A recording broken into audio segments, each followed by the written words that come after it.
Hello and welcome to another video. ಇವತ್ತಿನ ವಿಡಿಯೋದಲ್ಲಿ ನಾವು ವೇರಿಯೇಬಲ್ಸ್ ಆ್ಯಂಡ್ ಡೇಟಾ ಟೈಪ್ಸ್ ಬಗ್ಗೆ ತಿಳ್ಕೊಳ್ಳೋಣ ಸಿ ಪ್ರೋಗ್ರಾಮಿಂಗ್ ಲ್ಯಾಂಗ್ವೇಜಲ್ಲಿ.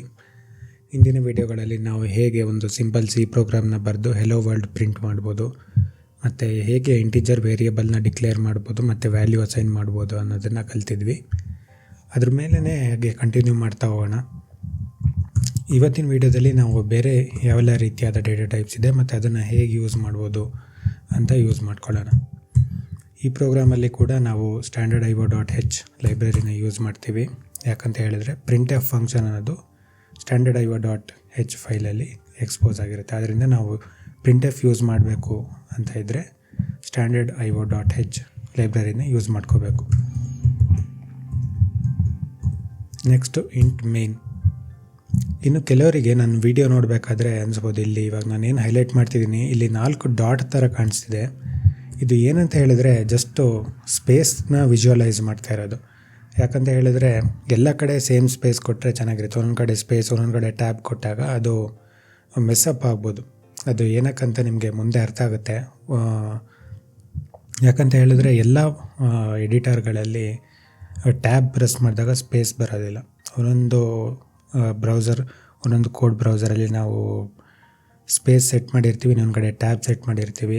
ಇದರಿಂದ ಒಂದು ಟ್ಯಾಬ್ಗೆ ಕೆಲವರು 8 ಸ್ಪೇಸ್ ಸೆಟ್ ಮಾಡ್ತಾರೆ. ಹಾಗಾಗಿ ಇದು ನಮ್ಮ ಇಂಡೆಂಟೇಷನ್ ಡಿಫರ್ ಆಗುತ್ತೆ ನಾವು ಸ್ಪೇಸ್ ಯೂಸ್ ಮಾಡಿಲ್ಲ ಅಂತ ಹೇಳಿದ್ರೆ. ಅದು ಮುಂದೆ ನಿಮಗೆ ಗೊತ್ತಾಗ್ಬೋದು. ಇಲ್ಲ ಅಂತ ಹೇಳಿದ್ರೆ ನೀವು ಜಾಸ್ತಿ ಏನು ಅದ್ರ ಬಗ್ಗೆ ಯೋಚನೆ ಮಾಡೋದು ಬೇಡ. ಇದು ಏನಂದರೆ ಸ್ಪೇಸ್ನ ವಿಜುವಲೈಸ್ ಮಾಡ್ತಾ ಇರೋದಷ್ಟೇ. ಅಲ್ಲಿ ನಾನು ಎಕ್ಸ್ಟ್ರಾ ಡಾಟ್ ಏನು ಬರೆದಿಲ್ಲ. ಇದು ಇಂಟ್ ಮೈನ್ ಫಂಕ್ಷನ್ನು. ಇದರಲ್ಲಿ ನಾವು ಏನಾದರೂ ಪ್ರಿಂಟ್ ಮಾಡಬೇಕಂದ್ರೆ printf ಯೂಸ್ ಮಾಡ್ಕೋಬೋದು ಅಂತ ನಾವು ಕಲ್ತಿದ್ದೀವಿ. ಇವಾಗ ಡಿಫ್ರೆಂಟ್ ಟೈಪ್ಸ್ ಆಫ್ ವೇರಿಯೇಬಲ್ಸ್. ಹಿಂದಿನ ವೀಡಿಯೋದಲ್ಲಿ ಹೇಳಿದಾಗೆ ಇಂಟಿಜರ್ ಯಾವುದಾದ್ರೂ ನಂಬರ್ನ ರೆಪ್ರೆಸೆಂಟ್ ಮಾಡಬೇಕು ಅಂತಿದ್ರೆ ನಾವು ಇಂಟಿಜರ್ ಯೂಸ್ ಮಾಡ್ಬೋದು. ಇವಾಗ ಒಂದು ಸಿಂಪಲ್ ಎಕ್ಸಾಂಪಲ್ ತಗೊಳ್ಳೋಣ. ಒಂದು ಪರ್ಸನ್ ಏಜ್ನ ರೆಪ್ರೆಸೆಂಟ್ ಮಾಡಬೇಕು ಅಂದರೆ ಯಾವ ಟೈಪು ಏಜ್ನ ರೆಪ್ರೆಸೆಂಟ್ ಮಾಡಬೇಕು ಪ್ರೋಗ್ರಾಮಲ್ಲಿ ಅಂತ ಹೇಳಿದ್ರೆ ಏಜ್ ಅನ್ನೋದು ಒಂದು ನಂಬರ್. ಹಾಗಾಗಿ ನಾವು ಅದನ್ನು ಇಂಟಿಜರ್ ಡೇಟಾ ಟೈಪ್ನ ಯೂಸ್ ಮಾಡ್ಬೋದು, ಏಜ್ ಅಂತ. ಇದು ವೇರಿಯೇಬಲ್ ಡಿಕ್ಲರೇಷನ್. ನೆಕ್ಸ್ಟ್ ಏನು ಮಾಡ್ಬೋದು ನಾವು, ಮತ್ತೇನು ರೆಪ್ರೆಸೆಂಟ್ ಮಾಡಬೇಕಿರುತ್ತೆ.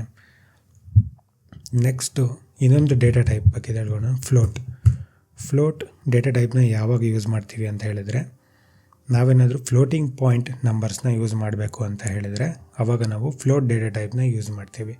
ಫ್ಲೋಟಿಂಗ್ ಪಾಯಿಂಟ್ ನಂಬರ್ಸ್ ಅಂದರೆ ಯಾವುದಂತ ಹೇಳಿದ್ರೆ ಇವಾಗ 10.2, 3.6 ಈ ಥರ ಏನಾದರೂ ಒಂದು ಡೆಸಿಮಲ್ ಪಾಯಿಂಟ್ ಆದಮೇಲೆ ಒಂದಷ್ಟು ವ್ಯಾಲ್ಯೂಸ್ ಇರುತ್ತೆ. ಅದು ಹೋಲ್ ನಂಬರ್ಸ್ ಅಲ್ಲ, ಅದನ್ನ ನಾವು ಫ್ಲೋಟಿಂಗ್ ಪಾಯಿಂಟ್ ನಂಬರ್ಸ್ ಅಂತ ಕರಿತೀವಿ. ಇವಾಗ ಫ್ಲೋಟಲ್ಲಿ ಏನು ಬರಿಬೋದು ನಾವು, ಪರ್ಸೆಂಟೇಜ್ ಅಂತ ಥರ ಏನಾದ್ರು ಪರ್ಸೆಂಟೇಜ್ನ ರೆಪ್ರೆಸೆಂಟ್ ಮಾಡಬೇಕು. ಇವಾಗ ಪರ್ಸೆಂಟೇಜ್ ಯಾವಾಗಲೂ ನಮಗೆ ಕಂಪ್ಲೀಟ್ ನಂಬರ್ ಆಗಿರೋದಿಲ್ಲ, 99, 98 ಈ ಥರ ಇರೋದಿಲ್ಲ.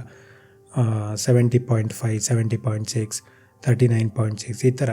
ಹೀಗಾಗಿ ಫ್ಲೋಟಿಂಗ್ ಪಾಯಿಂಟ್ ಡೇಟಾ ಟೈಪ್ಸ್ನ ನಾವು ಯೂಸ್ ಮಾಡ್ಬೋದು ರೆಪ್ರೆಸೆಂಟ್ ಮಾಡೋದಕ್ಕೆ. ನೆಕ್ಸ್ಟು ಯಾವುದರ ಡೇಟಾ ಟೈಪ್ ಇದೆ ಅಂತ ಹೇಳಿದ್ರೆ ಕ್ಯಾರೆಕ್ಟರ್ಸ್ ಅಂತ ಇರುತ್ತೆ. ಕ್ಯಾರೆಕ್ಟರ್ನ ಕ್ಯಾರ್ ಅಂತ ರೆಪ್ರೆಸೆಂಟ್ ಮಾಡ್ತೀವಿ. ಕ್ಯಾರೆಕ್ಟರ್ನಲ್ಲಿ ಏನು ಸ್ಟೋರ್ ಮಾಡ್ಬೋದು ಅಂತ ಹೇಳಿದ್ರೆ ನಾವು ಆಲ್ಫಾಬೆಟ್ಸ್ ಏನಿರುತ್ತೆ A to Z, small or capital, ಅದನ್ನು ಸ್ಟೋರ್ ಮಾಡ್ಬೋದು. ಅಂಥದ್ದಕ್ಕೆ ನಾವು ಕ್ಯಾರೆಕ್ಟರ್ಸ್ನ ಯೂಸ್ ಮಾಡ್ತೀವಿ.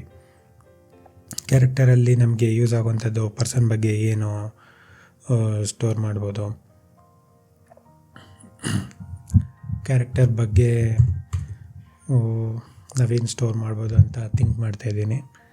ಕ್ಯಾರೆಕ್ಟರ್ಗೆ ಮೇ ಬಿ ಇನಿಷಿಯಲ್ಸ್. ಕ್ಯಾರೆಕ್ಟರಲ್ಲಿ ಏನೋ ಒಂದು ಫೀಲ್ಡ್ ಇದೆ, ಈಸ್ ಅಲೌಡ್ ಅಂತ, ಅದಕ್ಕೆ ಬೇರೆ ಡೇಟಾ ಟೈಪ್ನ ಯೂಸ್ ಮಾಡ್ಕೋಬೋದು ನಾವು. ಕ್ಯಾರೆಕ್ಟರಲ್ಲಿ ಸದ್ಯಕ್ಕೆ ನಾವು ಜೆಂಡರ್ನ ಯೂಸ್ ಮಾಡ್ಬೋದು. ಯಾಕಂತ ಹೇಳಿದ್ರೆ ನಾವು ಮೇಲ್ ಆರ್ ಫೀಮೇಲ್ ಅಂತ ನಾವು ಹಾಕಬೇಕಂತ ಹೇಳಿದ್ರೆ ಅದರಲ್ಲಿ ನಾವು ಒಂದು ಕ್ಯಾರೆಕ್ಟರ್ನ ಯೂಸ್ ಮಾಡ್ಕೋಬೋದು. ಇದು ಜಸ್ಟ್ ಒಂದು ಎಕ್ಸಾಂಪಲ್ ಅಷ್ಟೇ, ಅದಕ್ಕೆ ಕ್ಯಾರೆಕ್ಟರ್ ಆಯಿತು. ನೆಕ್ಸ್ಟು ಬೂಲಿಯನ್ ಡೇಟಾ ಟೈಪ್ ಇರುತ್ತೆ. ಬೂಲಿಯನ್ ಡೇಟಾ ಟೈಪ್ಗೆ ಟ್ರೂ ಆರ್ ಫಾಲ್ಸ್ ಅಷ್ಟೇ. ನಾವು ಇವಾಗ ಏನಾದರೂ ಈಸ್ ಎಲಿಜಿಬಲ್ ಈ ಥರ ಏನೋ ಒಂದು ವೇರಿಯೇಬಲ್ ಡಿಕ್ಲೇರ್ ಮಾಡಿದ್ದೀವಿ. ಇದೆಲ್ಲ ವೇರಿಯಬಲ್ ನೇಮ್ಸ್ ಅಷ್ಟೇ, ಅದೇ ಬೇರೆ ಬೇರೆ ಡೇಟಾ ಟೈಪ್ಸ್. ನಾವು ಬೂಲ್ ಡೇಟಾ ಟೈಪ್ನ ಯೂಸ್ ಮಾಡಬೇಕಾದ್ರೆ ಇನ್ನೊಂದು ಹೆಡರ್ ಫೈಲ್ನ ಇನ್ಕ್ಲೂಡ್ ಮಾಡಬೇಕು, ಇಲ್ಲ ನಮಗೆ ಎರರ್ ಬರುತ್ತೆ. ಸ್ಟ್ಯಾಂಡರ್ಡ್ ಬೂಲ್ .h, ಯಾಕಂದರೆ ಬೂಲಿಯನ್ ಅನ್ನೋ ಡೇಟಾ ಟೈಪು ಈ ಲೈಬ್ರರಿಯಲ್ಲಿ ಡಿಫೈನ್ ಆಗಿರುತ್ತೆ. ಇವಾಗ ಇದೆಲ್ಲ ವೇರಿಯಬಲ್ ಡಿಕ್ಲರೇಷನ್ಸು. ನಾವಿಲ್ಲಿ ಏನು ಮಾಡಿದ್ದೀವಿ ಅಂತ ಹೇಳಿದರೆ, ಏಜ್ ಅನ್ನೋದು ಇಂಟಿಜರ್ ಟೈಪ್ ವೇರಿಯಬಲ್, ಪರ್ಸೆಂಟೇಜ್ ಅನ್ನೋದು ಫ್ಲೋಟ್ ಟೈಪ್ ವೇರಿಯಬಲ್, ಆಮೇಲೆ ಜೆಂಡರ್ ಅನ್ನೋದು character type variable, is eligible ಅನ್ನೋದು ಬೂಲಿಯನ್ ಟೈಪ್ ವೇರಿಯಬಲ್. ಈ ಥರ ನಾವು ಡಿಕ್ಲೇರ್ ಮಾಡಿದ್ದೀವಿ. ಇದೆಲ್ಲ ವೇರಿಯಬಲ್ ಡಿಕ್ಲರೇಷನ್ ಅಷ್ಟೇ. ಇವಾಗ ನಾವು ವ್ಯಾಲ್ಯೂ ಅಸೈನ್ ಮಾಡ್ಬೋದು. ಏಜ್ಗೆ ನಾವು 20 ಅಂತ ಅಸೈನ್ ಮಾಡ್ಬೋದು, ಯಾಕಂದರೆ ಏಜ್ ಇಂಟಿಜರ್ ಟೈಪ್, ನಾವು ಏಜ್ ಅಸೈನ್ ಮಾಡ್ಬೋದು. ಇವಾಗ ಪರ್ಸೆಂಟೇಜ್ ಅಂತ ಇದ್ದರೆ ಅದಕ್ಕೆ ನಾವೇನಾದರೂ 90.67 ಈ ಥರ ಅಸೈನ್ ಮಾಡ್ಬೋದು. ನೆಕ್ಸ್ಟು ಕ್ಯಾರೆಕ್ಟರಲ್ಲಿ ಜೆಂಡರ್ ಅನ್ನೋದು ಕ್ಯಾರೆಕ್ಟರ್ ಟೈಪ್. ನಾನು ಆವಾಗಲೇ ಹೇಳ್ದಂಗೆ ಎ ಇಂದ Z ತನಕ ಏನು ಬೇಕಾದ್ರೂ ಅಸೈನ್ ಮಾಡ್ಬೋದು. ಇಲ್ಲಿ ಎಕ್ಸಾಂಪಲಲ್ಲಿ ಎ ಅಂತ ಅಸೈನ್ ಮಾಡೋಣ ಅಥವಾ ಎಮ್ ಅಂತಲೇ ಅಸೈನ್ ಮಾಡೋಣ, ಇಂಡಿಕೇಟ್ ಟು ಮೇಲ್. ಕ್ಯಾರೆಕ್ಟರ್ಸ್ ಯಾವಾಗಲೂ ಸಿಂಗಲ್ ಕೋಟಲ್ಲಿ ಬರೀಬೇಕು. ನಾವು ಒಂದು ಸಿಂಗಲ್ ಕ್ಯಾರೆಕ್ಟರ್ನ ನಾವು ಬರೀತಿದ್ದೀವಿ ಅಂದರೆ ಅದು ಸಿಂಗಲ್ ಕೋಟ್ ಒಳಗಡೆ ಇರುತ್ತೆ. Next boolean data type. ಈ ಬೂಲಿಯನ್ ಡೇಟಾ ಟೈಪ್ಗೆ true or false, is eligible, ಇದಕ್ಕೆ ವ್ಯಾಲ್ಯೂಸ್ ಏನಿರುತ್ತೆ ಅಂದರೆ ಐದರ್ ಟ್ರೂ ಆರ್ ಫಾಲ್ಸ್, ಎರಡೇ ವ್ಯಾಲ್ಯೂ ತೊಗೊಳ್ಳೋದು ಬೂಲಿಯನಲ್ಲಿ, ಯಾಕಂದರೆ ಬೂಲಿಯನ್ ಐದರ್ 1 or 0. ಇವಾಗ ಈ ವ್ಯಾಲ್ಯೂಸ್ನ ಪ್ರಿಂಟ್ ಮಾಡಬೇಕು ಅಂತ ಹೇಳಿದ್ರೆ ನಾವು ಪ್ರಿಂಟ್ ಎಫ್ ಸ್ಟೇಟ್ಸ್ಮೆಂಟ್ಸ್ನ ಬರಿಬೋದು.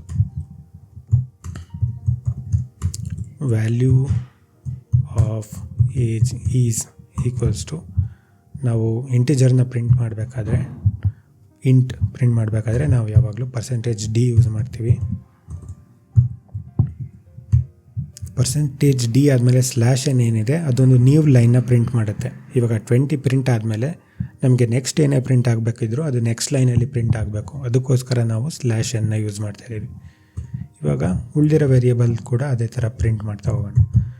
ನೆಕ್ಸ್ಟ್ ವ್ಯಾಲ್ಯೂ ಆಫ್ %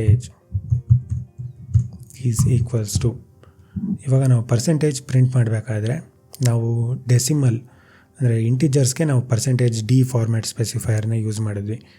ಇವಾಗ ಫ್ಲೋಟ್ ಟೈಪಿಗೆ ನಾವು %f ಅಂತ ಯೂಸ್ ಮಾಡ್ತೀವಿ.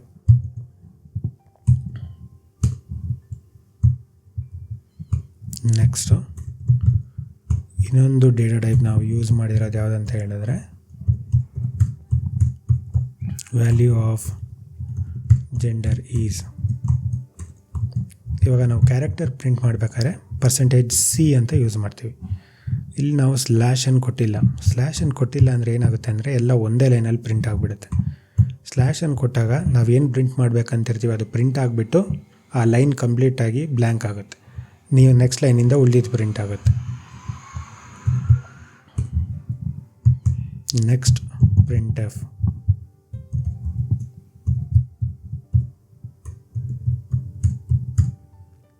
Value of is eligible is equal to, ನಾವು ಬೂಲಿಯನ್ನ ಯಾವ ರೀತಿ ಆಗಬೇಕಾದ್ರೂ ಪ್ರಿಂಟ್ ಮಾಡ್ಬೋದು. ನಾವು ಅದನ್ನು ಡೆಸಿಮಲ್ ಅಂತಲೂ ಯೂಸ್ ಮಾಡ್ಕೋಬೋದು ಅಥವಾ ನಾವು ಡೈರೆಕ್ಟಾಗಿ ಇದನ್ನೇ ಯೂಸ್ ಮಾಡೋಣ. %0b ಹೆಕ್ಸಾಡೆಸಿಮಲ್ ಕೂಡ ಪ್ರಿಂಟ್ ಮಾಡ್ಬೋದು. ಸದ್ಯಕ್ಕೆ ನಾವು ಇಂಟಿಜರ್ ಆಗಿ ಪ್ರಿಂಟ್ ಮಾಡೋಣ ಬೂಲಿಯನ್ನ. ಅದರ ವ್ಯಾಲ್ಯೂ ಯಾವಾಗಲೂ ಐದರ್ 0 or 1 ಇರುತ್ತೆ.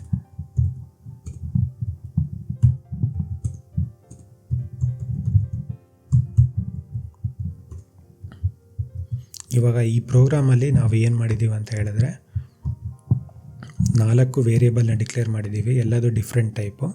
ಆ ಡಿಫ್ರೆಂಟ್ ಟೈಪ್ಸು ಡಿಫ್ರೆಂಟ್ ವ್ಯಾಲ್ಯೂಸ್ನ ತಗೊಳುತ್ತೆ. ಇವಾಗ ನಾವು ಇಂಟಿಜರ್ ಅಂತ ಇದ್ದರೆ ಅದರಲ್ಲಿ ನಂಬರ್ಸ್ ಮಾತ್ರ ತಗೊಳುತ್ತೆ.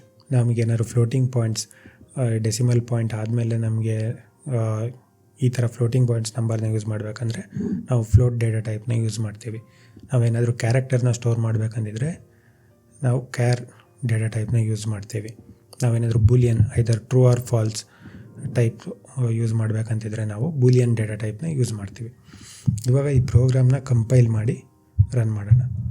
ಕಂಪೈಲ್ ಮಾಡೋದಕ್ಕೆ same steps, GCC space the file name which we have created variables and data types .c. ಇವಾಗ ಎಕ್ಸಿಕ್ಯೂಟಬಲ್ ಕ್ರಿಯೇಟ್ ಆಗಿರುತ್ತೆ. ಇದನ್ನು ರನ್ ಮಾಡಿದ್ರೆ ನಾವು ಇವಾಗ ಇಲ್ಲಿ ಔಟ್ಪುಟ್ನ ನೋಡ್ತಾ ಇದ್ದೀವಿ. ಇವಾಗ ಇದನ್ನು ಈಚೆ ಕಡೆ ಹಾಕ್ಕೊಂಡು ನಮಗೆ ಈಸಿಯಾಗಿ ಅನಲೈಸ್ ಮಾಡ್ಬೋದು ಏನು ಔಟ್ಪುಟ್ ಬರ್ತಾ ಇದೆ ಅಂತ.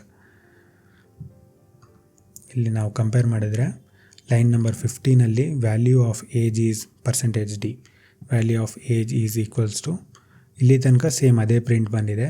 ಇಲ್ಲಿ %t ಪ್ಲೇಸಲ್ಲಿ ವ್ಯಾಲ್ಯೂ ಆಫ್ ಏಜ್ ರಿಪ್ಲೇಸ್ ಆಗುತ್ತೆ. ಇಲ್ಲಿ ಏಜ್ಗೆ ನಾವು 20 ಅಸೈನ್ ಮಾಡಿರೋದ್ರಿಂದ ಇಲ್ಲಿ 20 ಬಂದಿದೆ ನಮಗೆ ಔಟ್ಪುಟ್ಟಲ್ಲಿ. ಅದೇ ರೀತಿ value of % is equals to, ಇಲ್ಲಿ ತನಕ ನಮಗೆ ಸೇಮ್ ಅದೇ ಲೈನ್ ಪ್ರಿಂಟ್ ಆಗಿದೆ. ಆಮೇಲೆ ಇಲ್ಲಿ %f ಪ್ಲೇಸಲ್ಲಿ ಈ % ವ್ಯಾಲ್ಯೂ ಏನಿರುತ್ತೆ, ನಾವೇನು ಅಸೈನ್ ಮಾಡಿದ್ವಿ ಅದು ಇಲ್ಲಿ ಬಂದಿರುತ್ತೆ. ಯಾಕಂತೇಳಿ ನಾವು ಏನೇ ಅಸೈನ್ ಮಾಡಿದ್ರು ಅದ್ರದ್ದು ಇಂಟರ್ನಲ್ ರೆಪ್ರೆಸೆಂಟೇಷನ್ ಸ್ವಲ್ಪ ಡಿಫ್ರೆನ್ಸ್ ಇರುತ್ತೆ. ಹಾಗಾಗಿ ನಾವಿಲ್ಲಿ ವ್ಯಾಲ್ಯೂ ಡಿಫ್ರೆಂಟ್ ನೋಡ್ತಾ ಇದ್ದೀವಿ. ಇದನ್ನು ನಾವು ಫಾರ್ಮೇಟ್ ಕೂಡ ಮಾಡ್ಬೋದು. ನಮಗೆ ಇವಾಗ ಒಂದು ಪಾಯಿಂಟ್ ಆದಮೇಲೆ ನಮಗೆ 2 ಡೆಸಿಮಲ್ ಪ್ಲೇಸಸ್ ಬೇಕು ಅಂತ ಹೇಳಿದ್ರೆ ಅದನ್ನು ಕೂಡ ಸ್ಪೆಸಿಫೈ ಮಾಡ್ಬೋದು. ಅದಕ್ಕೆ ಕೂಡ ಆಪ್ಷನ್ ಇದೆ ಪ್ರೋಗ್ರಾಮಿಂಗಲ್ಲಿ. ನೆಕ್ಸ್ಟ್ ಜೆಂಡರ್ ಪ್ರಿಂಟ್ ಮಾಡ್ತಾ ಇದ್ದೀವಿ ನಾವು. %c ಇಲ್ಲಿ m ಪ್ರಿಂಟ್ ಆಗ್ತಿದೆ, ಯಾಕಂದರೆ ನಾವಿಲ್ಲಿ m ಅಸೈನ್ ಮಾಡಿದ್ದೀವಿ. ಆಮೇಲೆ ಈಸ್ ಎಲಿಜಿಬಲ್ ವ್ಯಾಲ್ಯೂ 0 ಅಂತ ತೋರಿಸ್ತಿದೆ. ನಾವು ಯಾಕಂದರೆ ಬೂಲಿಯನ್ನ ಇಲ್ಲಿ ನಾವು ಇಂಟಿಜರ್ ಆಗಿ ಇಂಟರ್ಪ್ರೇಟ್ ಮಾಡ್ತಾ ಇದ್ದೀವಿ. ಫಾಲ್ಸ್ ಯಾವಾಗಲೂ 0ಗೆ ಈಕ್ವಿವೆಲೆಂಟು, ಎಲ್ಲ ನಾನ್ ಝೀರೋ ವ್ಯಾಲ್ಯೂಸು ಟ್ರೂಗೆ ಈಕ್ವಿವೆಲೆಂಟ್. ಇನ್ನು ಮುಂದಿನ ವೀಡಿಯೋಗಳಲ್ಲಿ ನಾವು ಈ ಥರ ವೇರಿಯಬಲ್ ಟೈಪ್ಸ್ನ ಹೆಚ್ಚು ಯೂಸ್ ಮಾಡ್ತಾ ಹೋದಾಗ ನಮಗೆ ಇದನ್ನೆಲ್ಲ ಹೇಗೆ ಯೂಸ್ ಮಾಡ್ಕೋಬೇಕು ಅಂತ ಗೊತ್ತಾಗುತ್ತೆ. ಈ ವಿಡಿಯೋ ಏನಂದರೆ ನಿಮಗೆ ಒಂದು ಓವರಾಲ್ ಎಕ್ಸಾಂಪಲ್, ಜಸ್ಟ್ ಯಾವ ರೀತಿಯಾಗಿ ವೇರಿಯಬಲ್ಸ್ನ ಕ್ರಿಯೇಟ್ ಮಾಡೋದು. ಫಸ್ಟ್ ಪಾರ್ಟಲ್ಲಿ ನಾವು ವೇರಿಯಬಲ್ಸ್ನ ಡಿಕ್ಲೇರ್ ಮಾಡ್ತಾಯಿದ್ದೀವಿ. ಸೆಕೆಂಡ್ ಪಾರ್ಟಲ್ಲಿ ವೇರಿಯಬಲ್ಸ್ಗೆ ವ್ಯಾಲ್ಯೂ ಅಸೈನ್ ಮಾಡ್ತಾಯಿದ್ದೀವಿ. ಥರ್ಡ್ ಪಾರ್ಟಲ್ಲಿ ನಾವು ಆ ವ್ಯಾಲ್ಯೂಸ್ನ ಪ್ರಿಂಟ್ ಮಾಡ್ತಾಯಿದ್ದೀವಿ. ಈ ವಿಡಿಯೋದಲ್ಲಿ ನಿಮ್ಗೆ ಏನಾದರೂ ಡೌಟ್ಸ್ ಇದ್ದರೆ ಕಮೆಂಟಲ್ಲಿ ಹಾಕಿ. ಈ ಕೋಡ್ ನಿಮಗೆ ಆ್ಯಕ್ಸೆಸ್ ಮಾಡ್ಬೋದು. ನಾನೆಲ್ಲ ವೀಡಿಯೋಸ್, ಈ ಸಿರೀಸ್ ಏನಿದೆ ಅದರದ್ದೆಲ್ಲ ಲಿಂಕ್ಸ್ನ ನಾನು ಡಿಸ್ಕ್ರಿಪ್ಷನಲ್ಲಿ ಶೇರ್ ಮಾಡಿದ್ದೀನಿ. ನಿಮಗೆ ವೀಡಿಯೋಸ್ ಇಷ್ಟ ಆದರೆ ಅಥವಾ ನಿಮಗೆ ಬೇರೆ ಯಾವುದೇ ರೀತಿ ಕಂಟೆಂಟ್ ಬೇಕು ಅಂತ ಇದ್ದರೆ ಅದನ್ನು ಕಮೆಂಟ್ಸ್ ಮೂಲಕ ತಿಳಿಸಿ. Thanks for watching this video.